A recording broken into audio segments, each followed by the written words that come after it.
Good morning, good afternoon, good evening, everyone. Thank you for joining us at this second webinar that we have. My name is Nima Askari. I am the Director of the Asia Pacific Observatory on Health Systems and Policies. And we are here with quite a few prominent people to talk and discuss around a topic which is an important topic in many ways. It's about understanding how good example country can share their findings and their challenges when it comes to health system financing. Before I go and talk a little bit about the Thai health system and why we chose this topic, I want to give you a little bit of a brief about APO. The Asia Pacific Observatory on Health System Policies, APO, is a partnership hosted by WHO since 2012. And we are here to support member states to increase evidence generations and increase the culture of use of evidence when it comes to policy making. It's a collaboration which includes governments, development banks, regional bodies, WHO, academia, and the policymakers. And we do it in three different ways. We do it through generating of that knowledge, which we support by production of timely publications. This includes health system reviews, like the one we're going to talk about, but also policy briefs, comparative country analysis, journal articles, etc. And it's about managing knowledge, and it's about making sure that there are linkages between the policymakers and partners and access to organize and engage with the HPSR issues and evidence. And it's about brokering the knowledge, which is through actually sharing what we find. So webinars, policy dialogues, events, and targeted communications. How do we actually then move information and the evidence into the realm of the policy?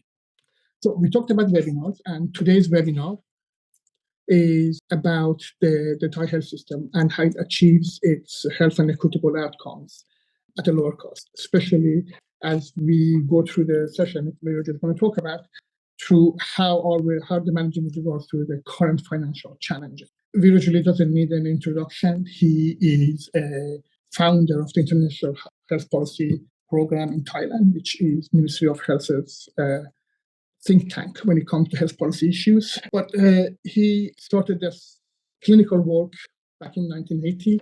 He was awarded the Best Rural Doctor Award in Thailand in 1986.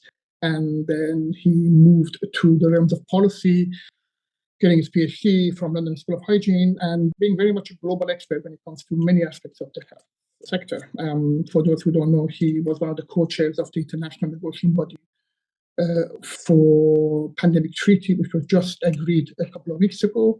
But much more pertinent to today's conversation is also the chair of the Technical Subcommittee of the Health System Financing Reform for the Ministry of Finance in Thailand. So he's just about the right person to lead this discussion.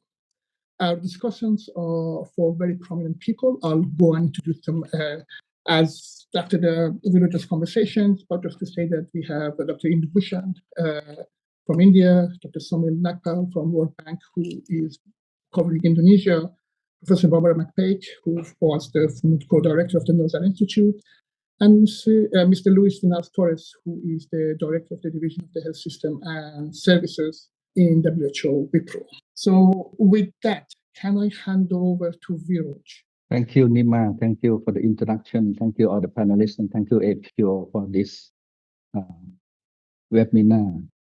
I'll spend not more than 20 minutes on what is our experience in achieving health and equitable outcome. It is level and distribution of health, as well as many other indicators. So these are the three topics. We have achieved USD in 2002 when we were lower middle income country with a GDP $1,980 per capita. And at the bottom of economic downturn after 1997 financial crisis throughout Asia. So if you look at the bottom of the curve, just at the benchmark of bringing to be a low income status. So that means at that time, the economic situation is not that favorable to achieve USC, but quite interestingly, we achieved that. John Gruber has said in his paper in 2019, saying that USC in Thailand study scheme is a great equalizer, meaning the under 5 debt gaps between rich and poor provinces become zero. This is a good name of the Thai UC. Equalize health outcome across rich and poor as a result of equitable access to care by everyone. These are some remarkable outcomes.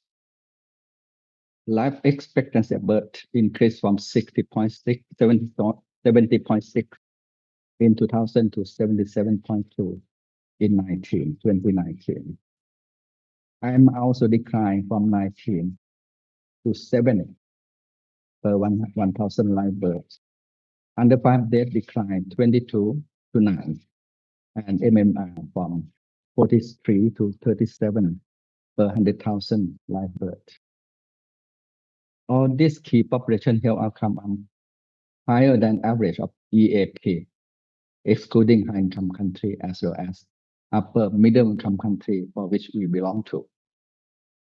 Also, evidence has shown that there is a pro-poor benefit incidence of the UC scheme. That means there is a higher use by the poorest quintile at primary health care.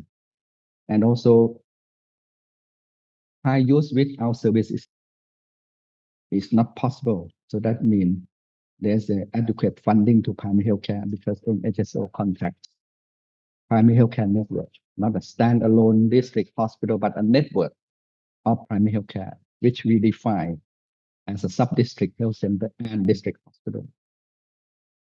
Also, comprehensive benefit package with almost zero co-payment result in low OP, low catastrophic prevalence. And USC is predominantly financed by general tax. And except social health insurance, which is payroll tax finance, we found that direct tax is the most progressive source of finance and much more than social health insurance contribution. Evidence also show financial incident is very progressive, and we have a slight positive Kakwani index. So that means the concentration index of financial contribution is higher than Gini index. So that means there's an income redistribution through UC scheme. So that means the rich finance health services more than the poor. This is a publication by the Virtual South Asia region in terms of figure on 2021. Divide into 4 quadrants. X-axis is USC Service Coverage Index, which is 14 sub-indicators, 381 SDG indicators. And on the y-axis is the prevalence of catastrophic spending. That means OP is more than 10% threshold. This is SDG indicator 3.8.2. And the dot red line is global average of USC coverage index of 68 and catastrophic preference of 13.5. Thailand was classified in the scatter plots among 11 member states of the WHO Southeast Asia as the best performing country in terms of low catastrophic and very high service coverage index SCI in quadrant 1. These are the life expectancy at birth and under 5. Thailand outperformed in these 2 indicators compared to EAP.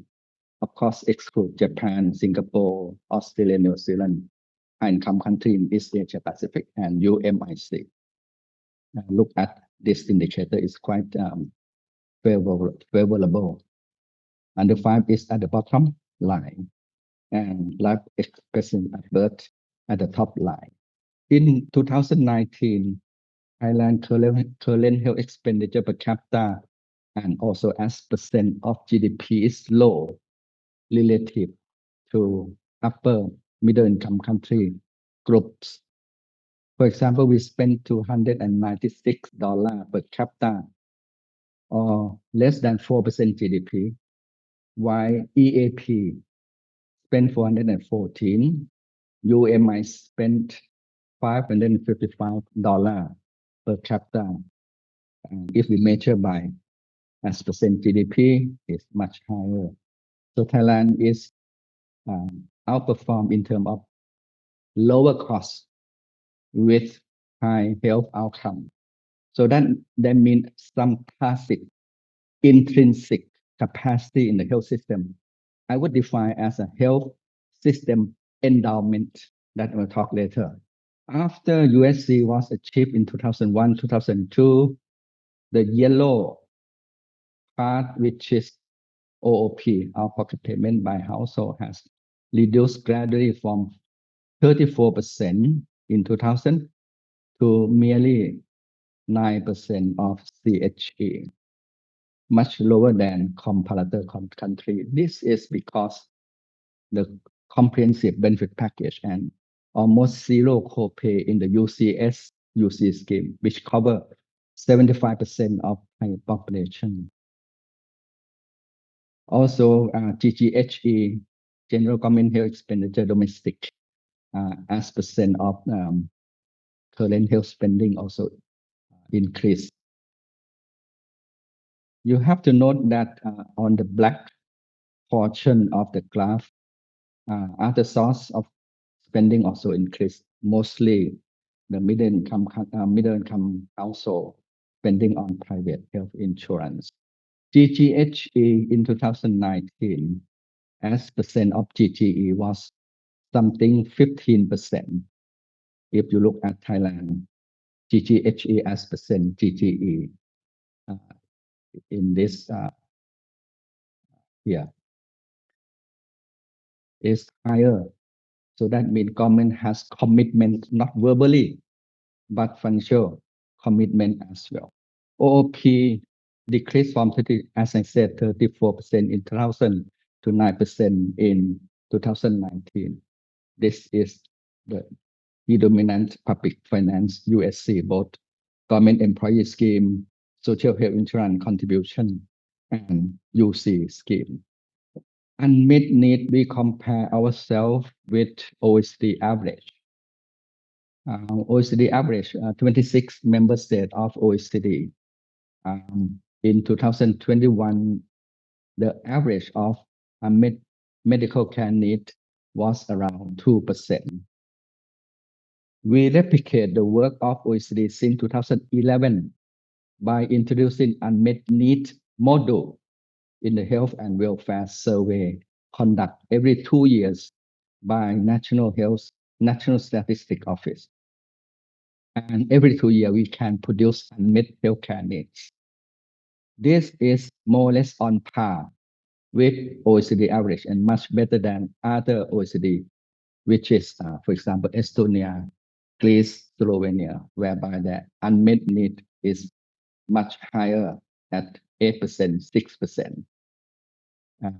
And also the gaps between rich and poor, lowest quintile and richest quintile. Then what explains this achievement? I have published a book chapter in IMF 2012, which is evidence-based financing reform, and found that it is still very valid.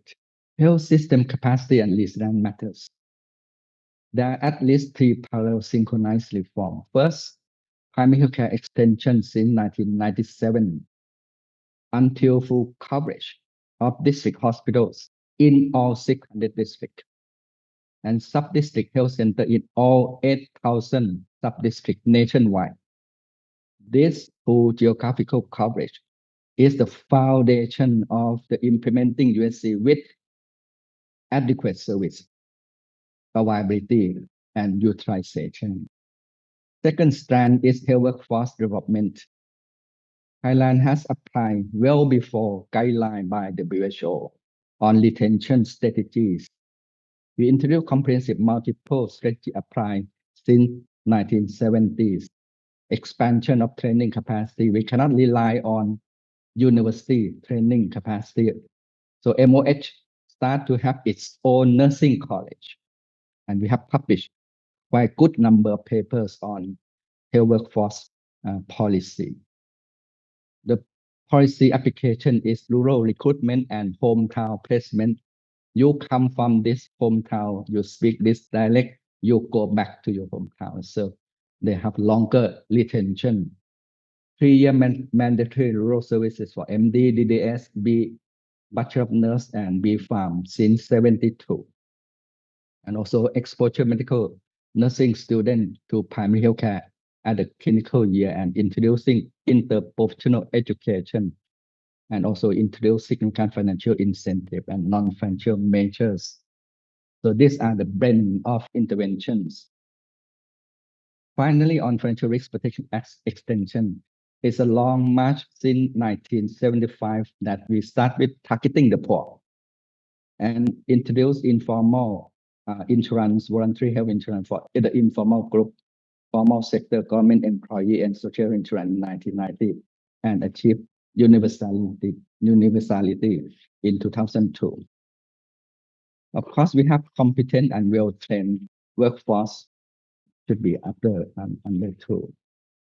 So in this slide, I'd like to conclude that USC and PSC are the cornerstone of effective response to COVID pandemic, and we have published quite a number of papers to prove that and advocate USC and PSC.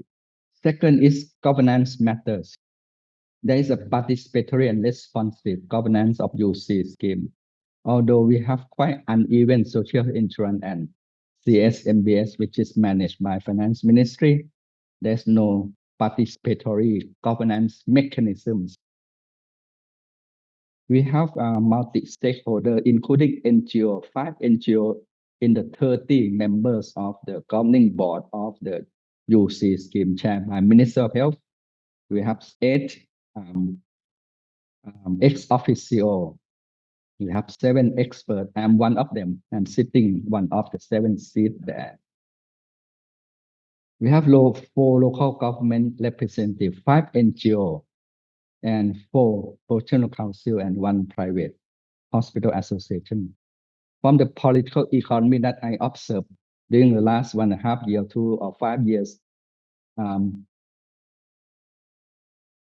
the health professionals in the professional councils and permanent rep from permanent secretary of the government ministries, they protect the benefit of healthcare providers. And private hospital associate, of course, their position is to protect the benefit of private contracting providers. Therefore, the active members are the expert from relevant field, the NGO 7 plus 5, which is 12, very much, but they are the minority because 30, half of them is 15.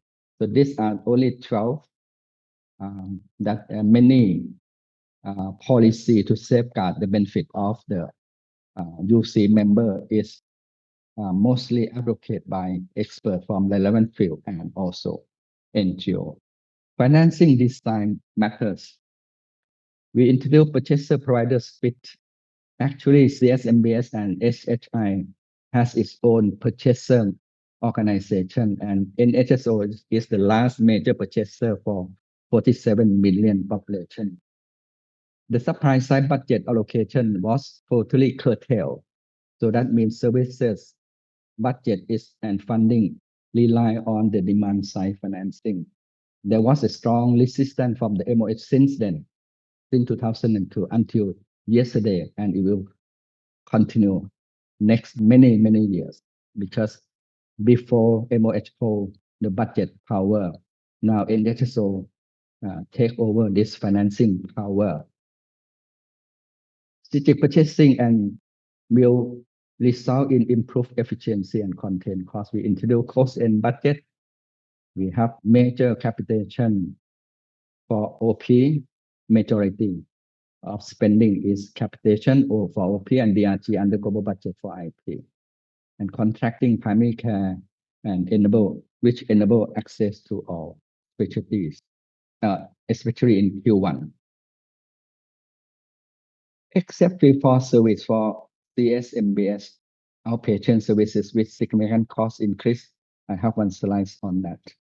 Comprehensive benefit package with almost zero copay, reduce OP, and improve financial risk protection. And finally, new benefit package subject to full HTA, which ensure efficiency of resource use along with health system capacity to deliver services effectively. Next slide, please. Institutional capacity to generate evidence and inform policy are very much important. We have IHPP, HICAP, to name a few, has fully institutionalized and continue inform policy. Reform champion, especially policy entrepreneur who link evidence and policy decision play a critical role. Because we need policy decision platform, which is the interface between evidence and decision-making process. This is very clear in the UCS, but very unclear for CSMBS and social health insurance. So we have uneven outcome. Also, national data platform, we work closely with NSO. We are able to monitor, create tool monitoring on an annual basis, monitor unmet healthcare need every 2 years. We have every 3-4 year incident risk factor monitoring and national health account, national aid spending account, and primary healthcare expenditure, and also national health exam survey. All this evidence for informing policy. What are the emerging challenges? Thailand become older before it become rich.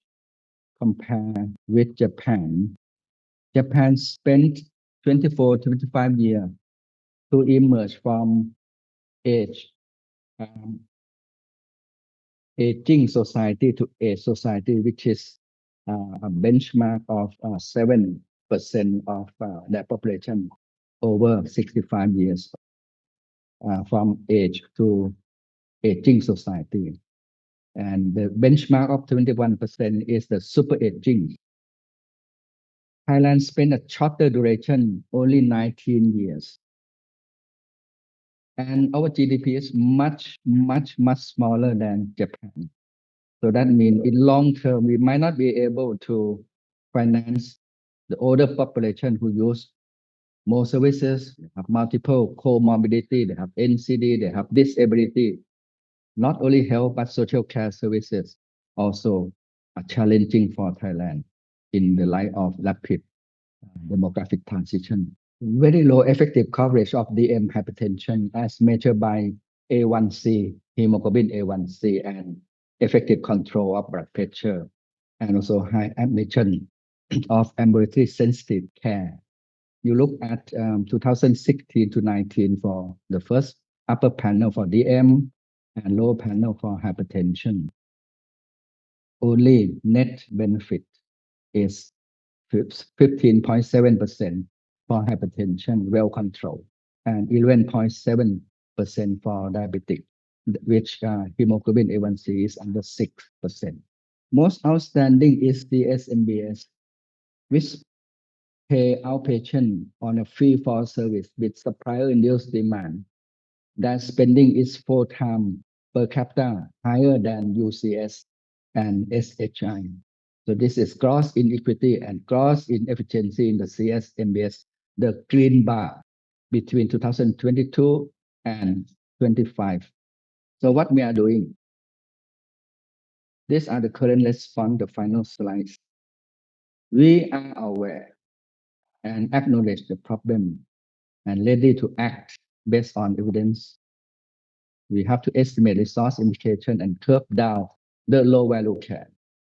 And we foresee strong resistance from pharmacy industry and professional organizations to defend their own personal interest, professional interest, and pharmaceutical interests. identify and manage cost driver, which is fee for service in CSM-based outpatient payment and use of non-essential medicine. We are looking at medium term, working closely with ILO, World Bank, and colleagues for projection of CHG and THG as percent GDP, and look at policy control knobs. Slow down the ever expansion of new intervention into the benefit package of UC scheme. I am chairing the subcommittee on benefit package. They are ever increasing new super specialist intervention that might not be affordable in long term. Once you allow into the benefit package, it will never be unlisted. Therefore, must be very careful in the ever expansion of new intervention into the benefit package. Strengthening quality of care, effective coverage, minimize admission of ASC, and also address commercial determinant of NCD through application development based by intervention, taxation, enhanced SBS, sugary sweetening beverage, SSB, sorry, and tobacco and alcohol excise tax. This is the end. Thank you.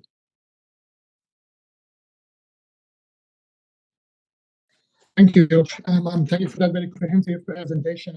Couple of take-home ish of points, really. Correct me if I'm wrong, but what we're talking about is a system, and really we're talking about the NHSO system that is structured by design to be participatory when it comes to governance, performance, and knowing the history and the political economy going back in early 90s and the demand and trying to balance hospital care versus primary health care. The governance structure was very much designed in order to allow increased focus on PHC as the NHS took forward. And I think that comes out from the way that the structure was designed. And of course, it's so refreshing to see a system that so deeply looks itself and monitors and looks at evidence generation that comes for decision making, so that we can actually see that things are not are based on actually real data and real evidence coming from Thailand. And I see that those two are the major issues. I'm going to come back on some of the challenges. I think there'll be a lot more conversations coming also from the participants about the last slide moving forward. I also had a question about the rationing of services. If we're not rationing services financially, we tend to be rationing things through waiting time. And that has implications on quality, etc. But before I start on any of those, let me bring in some of the participants and discussants into the conversation. I want to start with Barbara, Professor Barbara McPake. She was the former director of the Nossal Institute for Global Health at the University of Melbourne, and also a former director of the Institute for International Health and Development at Queen Margaret University in Edinburgh, Scotland. She's well known. She's a well-known health economist. We have a privilege to have her here. Barbara, I want to start with you, if you don't mind, about your thoughts. Viroj purposefully hasn't mentioned anything about the private sector and the role of the private sector in his presentation.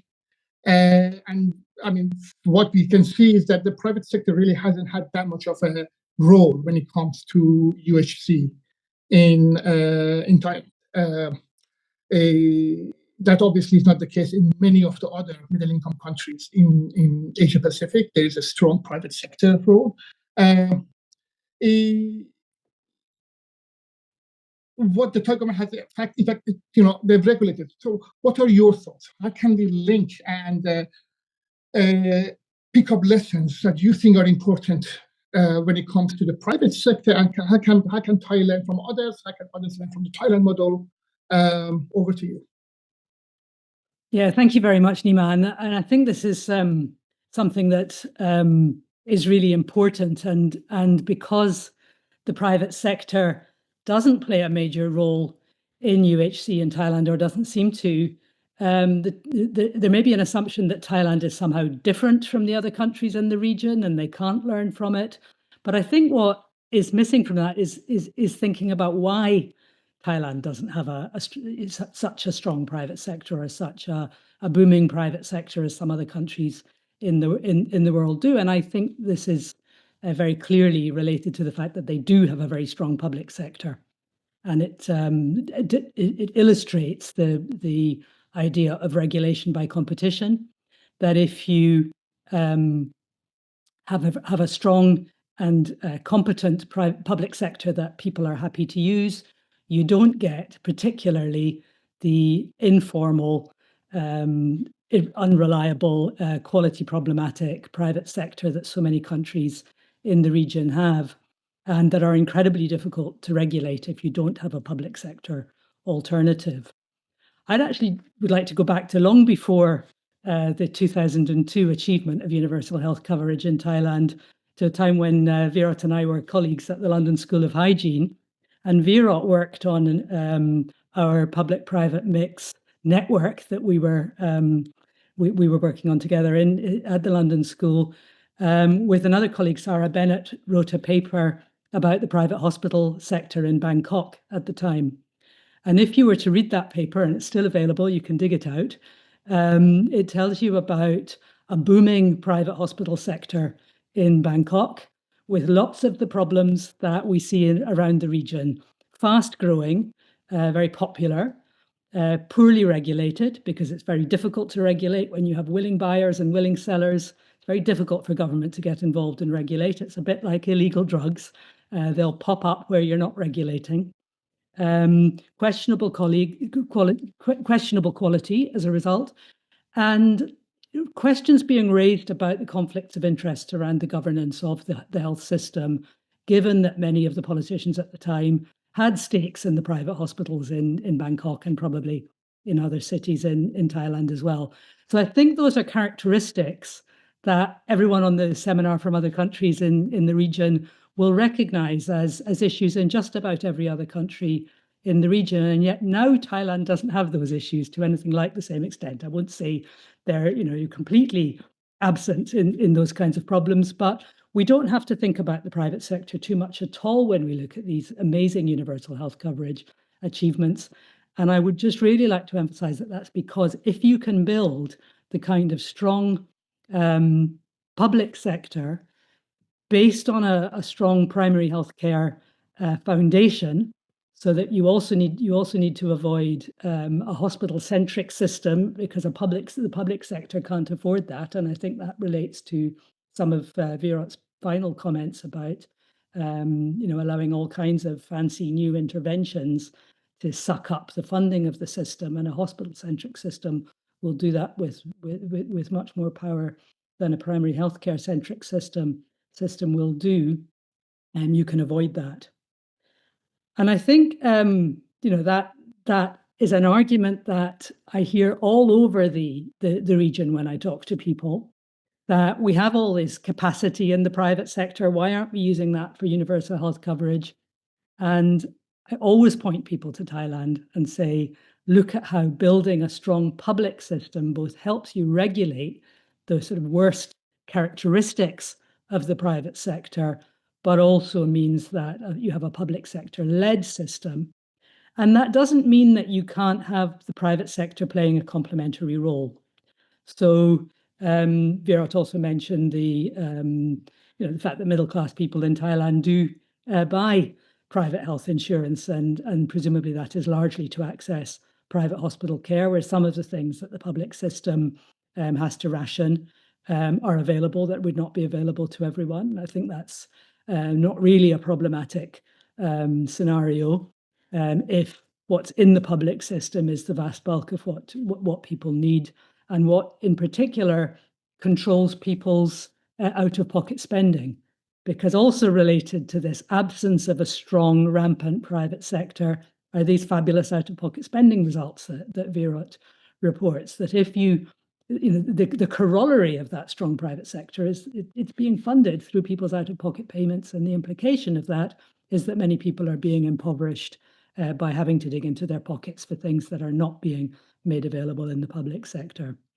So I think there are complementary roles that the private sector can play, But I think Thailand illustrates the principle, which I really think is a principle, and I challenge everybody on this webinar to give me an example of where the private sector is genuinely a vehicle for a universal health coverage, emphasizing low out-of-pocket spending and equity. I don't think there's a country in the region that can suggest that the private sector is really making a major contribution to that. You can make some arguments about private sector provision with public sector financing. After all, the British GP system is that. We have some examples in the region, like urban primary care in Bangladesh seems to do quite well on a contracting out model. I've recently been doing some work for the Asia Development Bank, looking at the experience in the region of contracting out. And I'd like to emphasize one key conclusion that we've reached from that, and before I turn to Viroj with some questions about my ideas here, which is that stability in those contracts is a really key feature, or really key criterion for being able to manage those contracts well.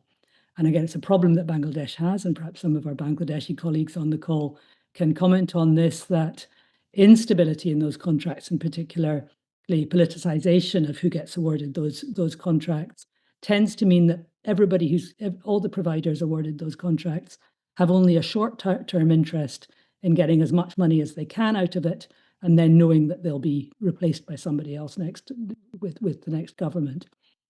Where you can best get a grip on managing those contracts well is by emphasizing everybody's interests in long-term partnerships and long-term positive outcomes from those contracts, with good providers having confidence that their bona fide performance underneath those contracts will get rewarded by a long-term stake in the future, and those reputational and long-term interests can counterweigh the incentives to cheat and get as much money quickly and then disappear again. So I will conclude with these remarks with asking a few questions to Viroj to comment on. One, just to comment on what have been the major issues in managing the private sector over the 30 years that we've both been involved in looking at health system development, and where Viroj has been so influential on these fabulous outcomes in Thailand. What have been the major questions, and would you agree, Viroj, that a kind of regulation by competition model underpins the performance of the Thai system, and that therefore emphasizing a strong public primary care foundation is the key to effectively managing the private sector? And then perhaps also look at the relationship between primary healthcare and hospitals, with the private sector slightly to one side, and consider also whether there's a similar relationship with primary healthcare and hospitals, as I'm suggesting, between the public sector and the private sector. Make primary healthcare good enough and keep the hospital sector contained and from blowing up in terms of its costs. Neglect primary care, and everybody ends up in the hospital sector, and the costs can't be controlled. Just reflect on 30 years of Thailand's development with respect to those questions, please, Viroj. Thank you. Thank you. I will briefly respond to Barbara's questions. Private sector is not homogeneous. I classify into two groups: hospital care, whereby most the big market share is registered in stock exchange market. They're diagnostic intensive. They're super specialist, brain, nerve, etc. Non-profit foundation, Christian, Chinese foundation, Catholic, very small, less than 5%.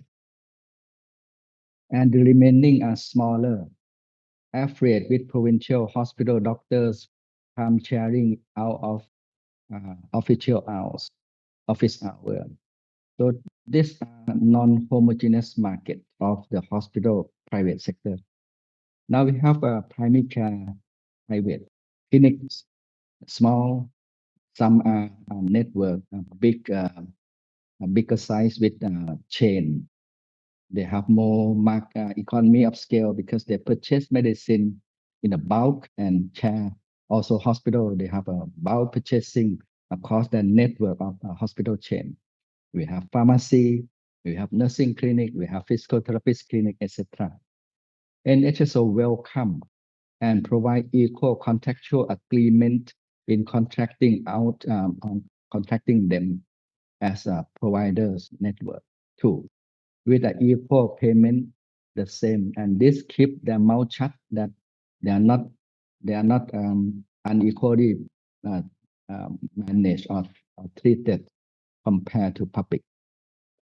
We pay salary for public, then we also pay salary cost, staff cost for private as well.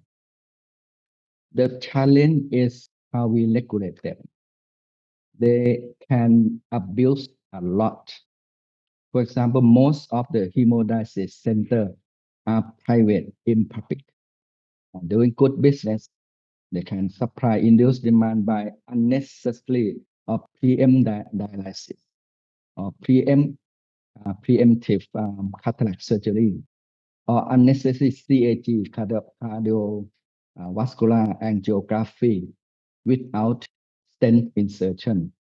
That using CAG has a negative impact, kidney impact, stroke impact, negative impact. Therefore, regulate them is a science and art of regulate them.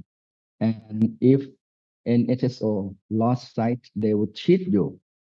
And we have many cases cheating and put them onto the court, and also personal counsel on unethical conduct. Good that we have strong public primary care non-profit, and the quality is quite acceptable because professionals are equally trained. Doctor, nurse, pharmacist, dentist in district hospital or in sub-district health center are bachelor degree trained with a license requirement, except doctor that every 5-year nurse, they have to relicense, pharmacists have to relicense every 5 years based on CME, continuing medical education. So my concluding remarks is hospitals are not homogeneous, and they're doing good business for the upper class, for the high income population, but when they find catastrophic indeed for cancer treatment, public is the fallback position for this Q5 population. Thank you. I'll hand back to you, Nima. That's very helpful. Thank you. Thank you. Viroj, can I take this a little bit further? I mean, your slide shows that there was an increase in private sector insurance in the last few years. So people are purchasing private sector private insurance. And, you know, in conversation, the feeling is that I get is that because of the long waiting list when it comes to outpatient in the government sector, those who can afford will use the private sector for outpatient. And you're right, most of the inpatient services are still led by the government sector. But there is a divergence between the two systems and modes of payment. Am I right in that presumption? Because there certainly is an increased demand. You see more people are buying insurance. Every citizen are entitled to one of the 3 public insurance schemes, depends on their employment status. So they have full right to access to hospital care or primary care according to the benefit package designed by each scheme. But the Q5, they prefer to have more luxurious, more easy access hospital care admission services.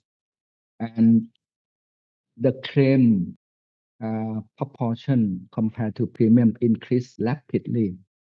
And having discussion with experts in private insurance, they found potential abuse of unnecessary admissions, and the claim rate increasing quickly. And then private insurance start to have a copay. It's mandatory copay. In the past, there was no copay. So they are adapting themselves. This is for the inpatient services. Yeah. Okay. Okay, so there is both sides there. Okay, thank you. Our second panelist is Dr. Somil Nagpal. Somil is the World Bank's lead health and nutrition program specialist in Indonesia and Timor-Leste. He's also a member of the Joint Learning Network for UHC in Asia Pacific. Again, another health financing expert that we have here. The world is full of health financing experts. Can somebody please bring me some health service experts in here? One of the angles that we talked about, Viroj, and I also in discussion with Somil, is around quality. And how do we make sure that the quality of the services provided are up to scratch? It's not a poor service for poor people. Somil, from your experience, let's start from your experience and what can Thailand learn from your experience when it comes to quality, and then we can move to the systems that Thailand has and how that can be transferred to other parts of the world. So from your experience, what do you see? How do you see the challenges of quality are being dealt with in the region, and how can that then how can we then learn from Thailand's experience? Over. Thank you, Nima. Maybe I can start with by saying that my question very much focuses on health services, and I wouldn't bias myself as only working on health financing. So you could see me as a student of Dr. Viroj on health systems, in addition to many other things that we have been working on together for these few decades together. Thank you very much, Dr. Viroj. What a fantastic presentation, and lots to learn even after 25 years of having worked with you on some of these issues. So I'll keep my focus on the questions that Nima pointed out, and particularly on the quality of health services agenda. And I think Thailand has had this unique advantage, pioneering role, I should say, as the early mover and a beacon of learning and inspiration in the region on many dimensions, including, of course, for quality. So if we trace the origins of institutions such as the Hospital Accreditation Institute and HITAP and IHPP, which have all together created this culture of quality and evidence-informed policy, using quality as an element of cost effectiveness and many other things. And then, to me, what's also fascinating is to see how there are these lessons with early experience from Thailand that have been very practical for countries in the region to watch closely and practically. So the staged approach to accreditation, for example, you can't achieve full accreditation on day one. Let's have a stage approach to accreditation, which has been subsequently implemented in many countries in the region.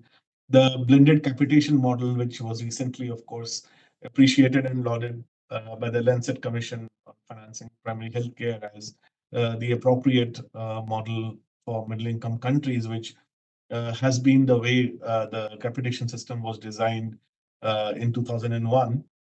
And the fact that it had these performance and quality elements embedded right from then has meant that quality of health services was not a fringe issue for Thailand. It was very much a mainstream issue. And that's a very important inspiration and learning that I think health systems have taken time to recognize and implement.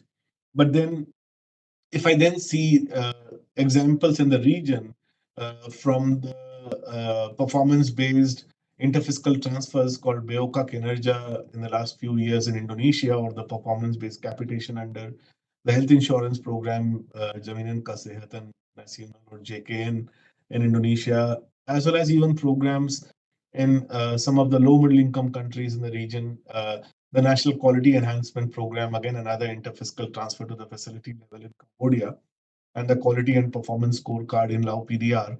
Many of these programs have had these elements of performance measurement, its validation, and based on that, a transfer to the facilities that they had relatively more financial autonomy to use, a model that Thailand had shown the way with and had shown that this can practically be done, and it has significant improvements on service delivery, and especially quality of services that can be delivered, because it took care of both attention to detail, some natural incentives, uh, uh, not just cash incentives, but non-monetary incentives as well, because your managers were watching you, and being able to create that environment of timely and early learning, and really the appreciation of a practical demonstration in the region that came around some of the example that Thailand could show, and led to this informing many other initiatives in the region that have since taken fruit. One thing that I particularly noted is that uh, Thailand has really well strong institutions around these functions. So if you look at the early creation of a hospital accreditation institute, or a health intervention and technology assessment program as a formal institution, and of course IHPP that Dr. Viroj, you have been associated with the creation of, to really look at evidence and feeding that evidence as an affiliated but fairly arm's length think tank that informs public health policy, and being able to then bring that evidence from time to time into the design, and reiteration of the design that naturally happens in health systems. So to me, this has been a particularly fascinating part, that these institutions could be created. And when recently Indonesia created the health policy agency, we were looking around the region, and we connected you all with them, as well as Vietnam's HSPI, as some of the pioneering examples of what health policy think tanks have meant for the country's health sector development. So I just wanted to understand this overall focus on quality that has been achieved in Thailand, and the institutional capacity building, which have gone, I should say, hand in hand, because these quality of these strong institutions was also an important factor in creating the quality of health services that was the aim here. So maybe some reflections from you, Dr. Viroj, on both the quality dimension not remaining a fringe issue and being mainstreamed. How did that happen, and what have been some of the lessons that we all can take to heart from Thailand's experience, but also equally the importance of these institutional capacity building, and having this solid base of human resources that work in these institutions with very evidence-based and development-oriented approaches. How did you achieve that twin uh, uh, uh, kind of achievement so early on? And what are some of the lessons that the region could further learn from as similar efforts happen in countries around you? So over to you, Dr. Viroj, and thanks once again. Thank you, Somil. I unpack quality into different dimensions. One, HR, health workforce. They are qualified in terms of clinical competency according to requirement by med-ed curriculum, nurse education curriculum, pharmacist curriculum. Now all pharmacists are 6-year trained. They call them clinical farm. They work closely side by side with clinicians in the ward, in the inpatient ward. Therefore, from bachelor degree, medical license, pharmacist license examination, one exam for every faculty, public and private. You have to pass and the license exam to be licensed. And all professional council require every 5-year relicensing through CME, except medical doctors. It's lifetime licensing is a scar in the Thai history that they are so conservative, not accept licensing every 5 years, similar to other professionals. For postgrad training, the Royal College look at the clinical competency of surgeon, orthopedic surgeon, neurosurgeon, hematologist, and they have the examination, and one examination for all hematologists, for all orthopedic surgeon. So that if there is a clinical competency and qualification, then they I believe that service quality must be good there, except some abuse or malpractice. What Balbas talk about quack? We don't have normal quack in Thailand. They are not acceptable. We don't have mobile dental, veteran, etc. Compared to 40, 50 years ago that I saw by my eye. Medicine quality. By law, FDA has to look at SF, substandard and falsified, but they don't have that frequent monitoring of SF. I push them of looking at SF in antibiotic because SF in antibiotic is so harmful. Substandard antimicrobial drug. I push and talk to deputy and secretary general, 5, 6, 7 secretary general in the last 10 years, not much move. Even secretary general here, I say that please move SF to ensure that medicine is of quality. Now lab and diagnostic quality, all are certified by ISO, and also Department of Medical Services also certify and accredit every lab. Now lab become more automated, so easy to control the standard. AMR and antimicrobial susceptible test is also certified by standard, international standard. IPC, infection prevention control, hand wash enforcement protocol for isolation of TB or MR cases are there. Therefore, from this input of services, professional medicine, lab diagnostic, we believe that quality is good enough. Then we have HA Institute, Hospital Accreditation Institute, who accredit every 5 years and re-accredit every 5 years. And if you pass twice re-accreditation, you re-accredit every 2 years.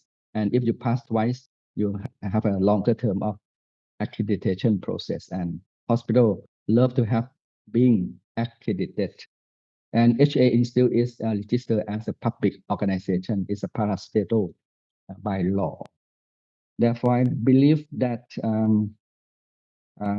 apart from that, we have antibiotic smart use by introducing indicator and target that for URI, you cannot prescribe antibiotic more than 20% of the OP cases. And these are the KPI that the MOH monitor closely, and the use of antibiotic unnecessary for viral infection has gone down. So all these are a multiple entry point to ensure that service quality is there. Thanks very much, Dr. Viroj. So there are very good, I should say, examples of governance and ensuring that the licensing and regulatory authorities play their respective roles, which itself is not easy for staffing, for motivational, and for many other reasons in other countries. So that's already one lesson. But how about maybe the role of NHSO or the role of the health insurance system in being able to, again, create incentives to further improve quality beyond the basic compliance issues, whether that's something that has been tried, and again, that could be a lesson. And also, as I mentioned, how did you manage to create these strong institutions? What's the secret sauce? What's the recipe? Thank you. NHSO in the past, they play a few years role in additional pay for stepwise HA status, but now they stop paying that. And now I think quality must be under the shoulder of MOH rather than NHSO and HA Institute. But at least in the early years, there was an incentive to move up the ladder when those investments had to be made, and that was a time when there was a support. So that's already a good lesson, Dr. Viroj. Anything before I close on the secret sauce of building strong institutions, Dr. Institution for quality is apart from HA Institute, I don't see any others. Because IHPP and HITAP are looking at policy, mostly financing, low value care, benefit package, and other macro policy. rather than micro policy quality of care. Even then, right, having focusing your attention on services that are cost effective and services that are the right things to buy, and avoiding interventions that are of doubtful quality and not a good use of money is a kind of a high tap role. And likewise, promoting the incorporation of some of these quality measures in the provider payment system could be seen as an IHPP role. So I see that there is a contribution, even if it's not directly about measuring the quality. So that's how I saw them. Let me pass it on back to Dr. Nima. It has been again a delightful conversation. Thanks once again for your willingness to share all the information. Dr. Nima, over to you.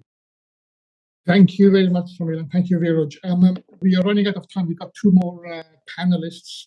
So let me move ahead, and hopefully we should get a couple of questions in from the participants as well. Our next panelist is Dr. Indu Bhushan. Indu took the huge task of running the Ayushman Bharat after having worked for many, many decades for the ADB and the World Bank at various senior levels. He was the first chief executive officer of the Ayushman Bharat, which was India's national health insurance scheme. And it's with that angle and that point of view that I want to bring you in here. It's about as a purchaser of services, as somebody who ran a purchasing organization. What were the challenges, and what can you offer to Thailand as they are going through their own health system reform, and what can the rest of the world learn from that hand? Over to you. We're going to be brief. Over to you. Thank you. So, thank you, Niman. Thank you for inviting me, and thank you, Dr. Viroj. Every time I hear you or any presentation from Thailand, even though I know that how well you've done, it's as an Indian, it's very humbling, and as a health professional, it's very inspiring the trajectory that Thailand's taken. Actually, I've worked in Thailand after the crisis when the from ADB and many of the ideas that were also at that time at an initial stage. And it's very inspiring to hear what has happened there. And so we also feel that we have hope. In India, the problem has been that we have been spending too little on health. Because of that, private sector has grown. And also since health is a state subject, so different states have grown at a different space. And if you look at this India now, so we have 36 different kind of health systems. And so you will find that maybe we're living in 36 different countries as like in terms of health structure. And Ayushman Bharat was, right now, private sector provides a majority of tertiary care services. And Ayushman Bharat was one attempt where it tried to leverage the energy of private sector. It also helped in terms of regulating private sector because it also was setting standards for private sector. And since we were paying for private sector, we could also regulate it much better. And third thing it did was also deepen digital health, because Ayushman Bharat was based on digital backbone. So in terms of creating electronic health records and making payments electronically. So it helped in terms of strengthening digital health. And because of that, Ayushman Bharat, the implementing agency, National Health Authority, was also asked to initiate the digital mission, which is creating the digital health backbone for the country. So now I have a few questions that probably you can help us how we can move forward. One is that when we are dealing with private sector, we see that typical principal agent problem. Till the time we impanel private sector hospitals, they are after us because they want to get impaneled. But once we impanel, then we are after them to ensure that they provide quality services, and also in terms of ensuring that they don't have abuse or fraud in the worst cases, but in most cases abuse. As you mentioned earlier, that supply driven treatments, unnecessary treatments, unnecessary diagnostics. So how should we prevent that, and what lessons we can have from Thailand to ensure that private sector, while we leverage and we tap into their energy, but also ensure that they are not taking us for a ride, which is going to be increasing the cost and making it unsustainable. Second question was about we are also very inspired by your experience of your experiment of HITAP. We have HTA in which is in a very nascent stage, in the sense that we don't have that kind of capacity, because the kind of different applications which are made, number of applications that requires a huge capacity in terms of assessing those applications and providing evidence and trying to bring it to policymakers for a selection. So what kind of capacity we should have? Right now, it has only 3-4 people who are working on this. For your experience, how big this HTA agency should be, what kind of skills. And my last question was that India is banking on digital health and the digital health stack that we're creating to maybe leapfrog, as we say, and in terms of providing increasing access through, say, for example, telemedicine and using AI for reducing the number of, say, doctors needed, but also ensuring quality and accountability through digital health and reducing cost. I was wondering whether Thailand and also the system is also relying or developing digital health stack and trying to tap into the latest developments in technology for further improving the system. I'll stop there, Dr. Viroj. Thank you. There are 3 issues on the private sector. We also have a process to empanel contractor providers, both public and private, and they have to pass through all the requirement by NHSO. Similar to Social Security Office also use the similar mechanism or criteria of empanel to be the contractors of the member, SHI member or UC member.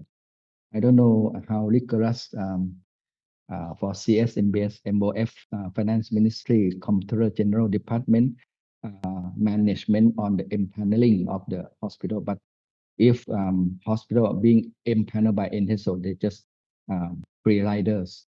I believe that if they don't have that rigorous mechanism, of course, if they violate the contractual agreement, they will be delisted from the being empaneled hospital as a main contractor providers.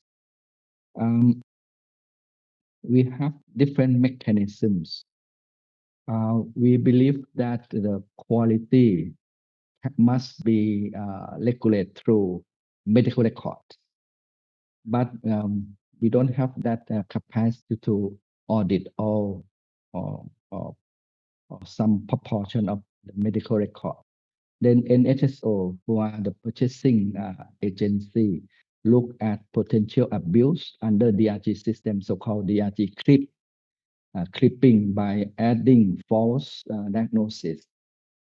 And from the random sampling of 3% of all IP for all hospitals who provide IP care in the last year will be randomly selected, and random number is generated by machine generation.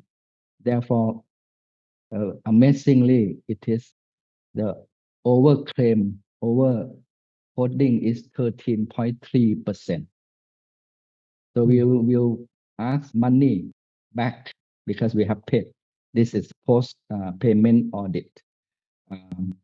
If there is less than 30 medical record, we take all 27, 25 for smaller hospital in a year. So that huge undertaking effort, and that is very powerful. So we ask money back from the hospital because we owe-pay. HTA Institute HITAP is the most notable agency which is institutionalized. But HTA capacity has been developed and quite consolidated in university, mostly in pharmaceutical faculties or medicine faculty. They have capacity to generate ICER, incremental cost effectiveness ratio. I'm chairing now a subcommittee on benefit package. All the new medicine, new intervention are subject to rigorous HTA, and we have a full developed process. Now, new intervention will be submitted by Royal College, by population, by any healthcare providers or MOH. And then there's a panel to select topic and go to the process of population intervention, comparator and outcome measurement, compare with the existing treatment or protocol. Then the ICER was, the threshold is 160,000 baht per quality gain to be a cost-effective intervention. Of course, we look at equitable distribution of capacity to deliver all this new intervention. If only a few national center, no, I will not approve that, because that will widen the social divide and create the gap of inequity, because only Bangkok and Chiang Mai or Khon Kaen will have access to that services. Not only that, we will look at also budget impact long term, because all new intervention, we have to have earmark budget for that purpose as well. Therefore, this is to prevent unfunded mandate. For digital health, we start to have AI application for chest X-ray for to rule out tuberculosis, because tuberculosis is our pain, and we still cannot achieve the global targets of less than 20 per 100,000 incidents.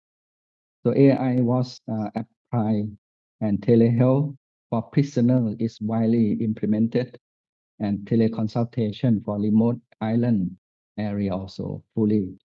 Of course, we are not that well developed compared to India, because you are digital superpower in our region. We also learn from you.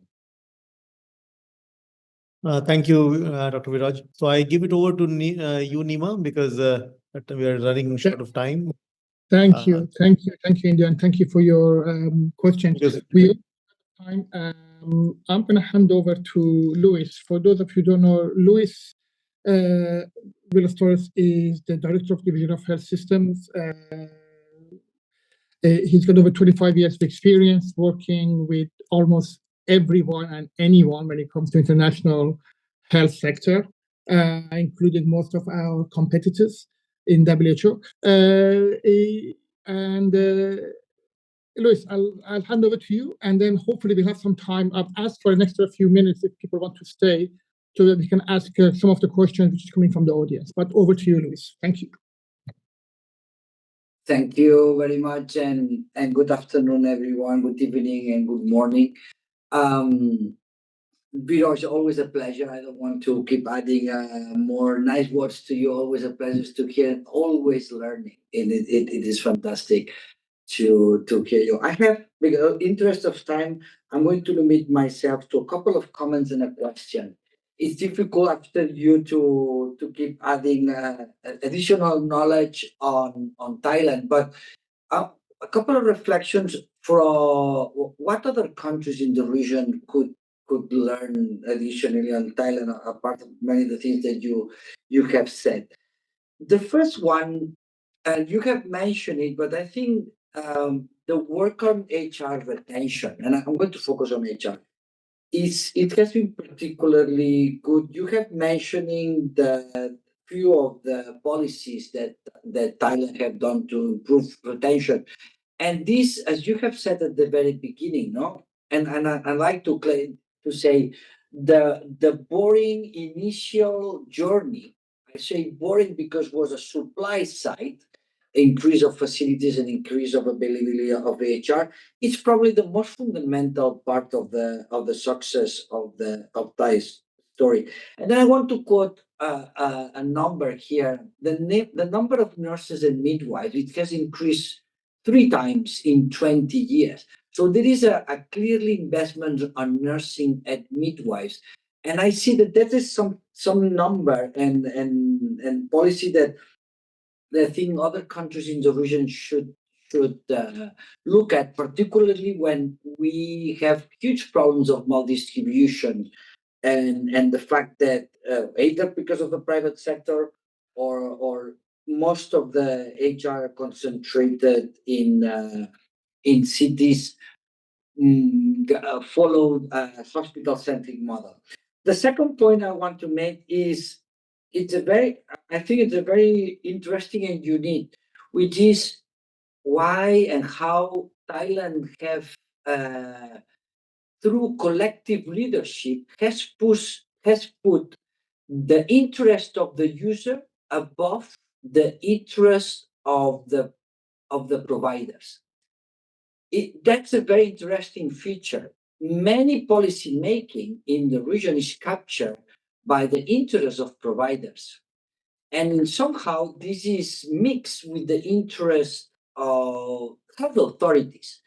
But somehow when we read at the policies of Thailand, the interest of the user was clearly prevail over the others. And that's it. For me, it's a driving force that explains the success. And when observing countries around the region, you see that that's not the case. And I don't know if you could put a couple of additional words on that. And the last and very difficult question, sorry for that, is you have expressed the challenges in terms of unmet needs of NCDs. Still, there is a huge need on diabetes, hypertension you mentioned, and long-term care. The fact that Thailand is going to be old before it's rich, and that means a huge of additional demand. And you like to compare Thailand with OECD countries, and OECD countries are reflecting that the HRH issues cannot be fixed from a supply side point. Let's produce more. It has to be fixed through a demand management. Because there is no way that by producing more we are going to catch up this tsunami of workload that comes to these systems. Knowing better than no one else the Thailand, how do you think that next 20 years Thailand can position himself to navigate this huge workload that is coming to you? Looking forward to hear your points. Thanks. Thank you, Luis. 3 questions on HR retention. We apply recruitment from the provinces, secondary school students, train them and ask them, please return back to your hometown. For nurse, for doctors. This track we call CPERT, the collaborative investment on in improving doctors' supply, is managed by MOH in almost 20 years. And the CPERT examination track is much lower than national entrance examination, which is very competitive. There's no requirement for those who are national entrance examination. The CPERT is lower bar, but at the exit, year 6, everyone CPERT and non-CPERT go to the national license examination. You have to pass to be licensed, and both tracks have equal passing rate, almost 97%. If you don't pass, you sit another 6 months, another 6 months to sit examination to get a license. Therefore, at the exit, they are equally qualified, competent. And the retention of sleeper is much, much longer because they stay in their own hometown, nearby family, their kin, their parents, etc. We have 4 nurses to 1 doctors. Compared to Bangladesh, they have more doctor than nurse, and nurse 1 to 1. 4 nurse, 1 doctor. Nurse is my perspective, is the backbone of the health system, the backbone, because we can diversify the skill mix into IC and infection control nurse, ICU nurse, and nurse, whatever nurse that we retrain them, upskill them. So task shifting through nurse is our strategy to ensure that services can be expanded to non-doctor. We have to safeguard the interest of the user over the provider, but we have to keep the cost reasonable payment to reflect their cost. If we underpay, they cannot survive. In the past 10 years, my observation is that the DRG cost rate might be a little bit lower than the real cost. We know that, and we are rectifying these problems, and we keep them happy that the services we pay them reflect the cost of production. Unmet need is what we monitor on a regular basis. The problem is the poor performance of NCD management. Now they have shifted to DM remission as well. So we have another national goal to make all the DM free of treatment, and then blood sugar is under control. We know that effective coverage is a challenge. I don't know how to solve this in long term. How to safeguard the interest of the users. The governance mechanism of the UC scheme is the critical entry point. We have civil society, we have experts who look at the user, the population, the member of the UC scheme that we serve. Of course, MOH always, the teaching hospital always safeguard their own purse string. They want more money, more payment, additional payment, and also private sector. If you lost sight in oversight, in regulate them, they just cheat you. Then you have to introduce many mechanisms, prepayment audit, etc. Over to you, Luis. Hope I have responded to you. Thank you very much, Viroj. Very interesting insights. Nima, over to you to address the questions of the audience. Thanks. Thank you. Thank you, Luis. Viroj, a whole bunch of questions came in. Some of it, most of them boil down to demography, epidemiology, financing. We've talked about the past. We've talked about the current situation, and how is Thailand going to manage moving forward to the future with these 3 challenges? Now, to some extent, you answered this through Luis's last question. So let me be a bit more nuanced. If you want to, we can expand on that, on those 3 fundamental issues, and at the macro level, if you like. The other question which is coming up is PHC. My assumption is that PHC is going to have a fundamental role in managing all of those 3 functions, those 3 challenges. But how? Let's close with those 2, and then this will be recorded. So for those who want to go, it will be available on our YouTube channel. But let's close with those 2 questions, and then I can thank everybody. Over. What specific question you want me to respond? Let's go on the more focused PHC.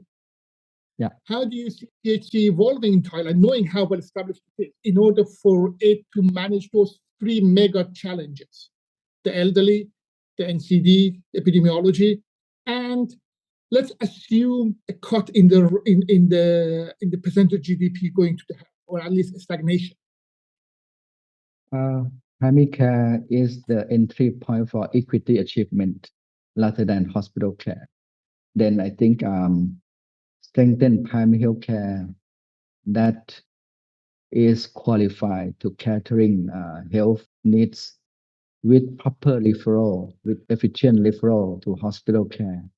The integrate primary care and hospital care referral up and down, strengthen intermediate care for potential chronic. And primary care is the hub for supporting long-term care. Thailand has strong policy on community-based long-term care. We refrain from the Japan ideas of institutional long-term care and long-term insurance, long-term care insurance mandatory for everyone. It can be very costly. Of course, we have to strengthen the capacity of primary care manager, and the carers, the home carers and functional carers in the pipeline of policy arena, policy radar to strengthen all these things. So primary care is the hub to support long-term care, to support end-of-life care, and as a center point, center hub point to refer cases to hospital care and refer back to them, etc. I think a qualified primary care with adequate personnel, but the challenge is how we retain this qualified personnel in primary care. Then we may need to shift spending in hospital-based inpatient to more focus on primary care. But this is a big challenge and require wisdom and evidence to support this movement. Thank you. So challenges upon challenges, challenges to manage the challenges. With that note, I want to thank you, Viroj. I have many other questions, but I think we're running out of time, as did the other panelists. I want to thank all the other panelists for their time, for their insight, for the wisdom. And I want to thank our audience who stuck with us, even though we went a few minutes over time. As we said, you can download the actual health system review from our website, and this video will become available hopefully by next week on our YouTube site. Thank you very much, and I'll say goodbye to everyone. Thank you very much. Thank you all.